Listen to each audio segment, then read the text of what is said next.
Helo. Wel heddiw, da ni'n dathlu dydd 9 Sant Cariadon Cymru, Santes Dwynwen, a dyma i chi Stori Dwynwen. Bydd Cariadon Cymru yn dathlu gwyl 9 Sant Cariadon Cymru heddiw, Ionawr 25, 520. Ond pwy oedd Dwynwen? A beth oedd ei chysylltiad hi efo ynys Llanddwyn? Na chi rhywbeth i chi drio ffeindio mas. Ble mae ynys Llanddwyn? Dyma chwedl Dwynwen.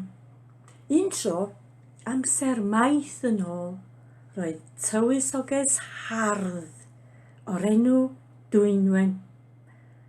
Roedd hi'n ferch i'r brenin Brychan Brycheiniog. Na chi enw ynde? Brychan Brycheiniog. Ac oedd o wedi trefnu i Dwynwen i briodi tywysog pwysig. Ond roedd Dwynwen mewn cariad dros ei phen a'i chlustiau gyda thywysog arall, ac enw hwn oedd Meilon Dafodryll. Chi enw ynde? Meilon Dafodryll.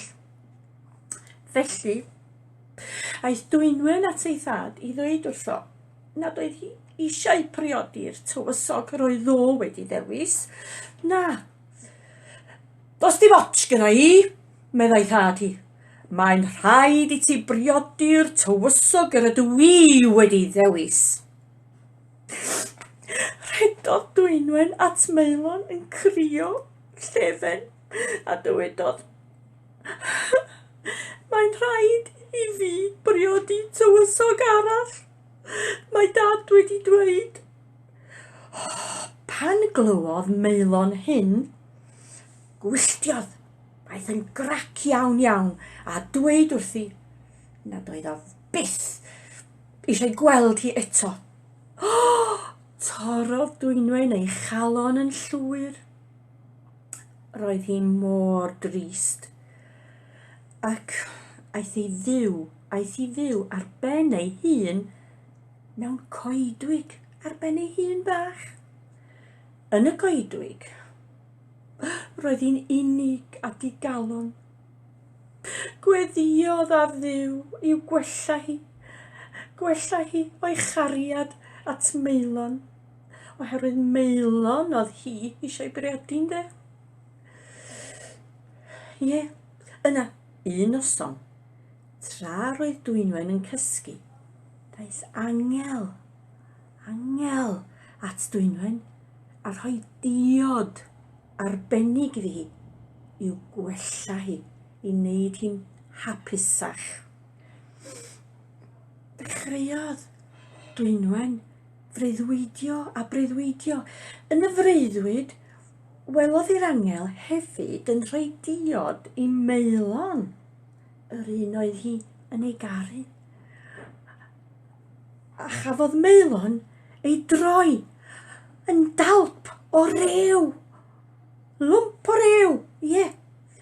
Yna, fe gafodd Dwynwen 3 dymuniad. A'r 3 dymuniad hynny oedd dadmer Meilon, hynny ydi bod yr rhew, yr ia yn mynd, a bod o'n dod yn ôl i fod yn Meilon fel ag yr oedd o'r blaen, a ddim yn lwmp o rew, a hefyd gwneud Cariadon Cymru yn hapus a gwneud yn siŵr na fydda hi eto byth eisiau priodi. Daeth y 3 dymuniad yma yn wir, a phenderfynodd Dwynwen roi ei bywyd i wasanaethu Duw ac edrych ar ôl Cariadon Cymru. A dyma Dwynwen yn sefydlu yn adeiladu eglwys ar ynys wrth ymyl Niwbwrch sy'n cael ei alw heddiw yn ynys Llanddwyn. Wel, gwch chi ffeindio mas, gwch chi edrych i weld ble mae ynys Llanddwyn. A daeth Dwynwen yn 9 Sant Cariadon Cymru. A heddiw mae Cariadon yng Nghymru yn dathlu diwrnod Santes Dwynwen, Ionawr 25, ac yn gyrru cardiau serch i'w gilydd. A dyna i chi, dyna pam da ni'n dathlu heddiw, dydd Santes Dwynwen. Hwyl fawr i chi.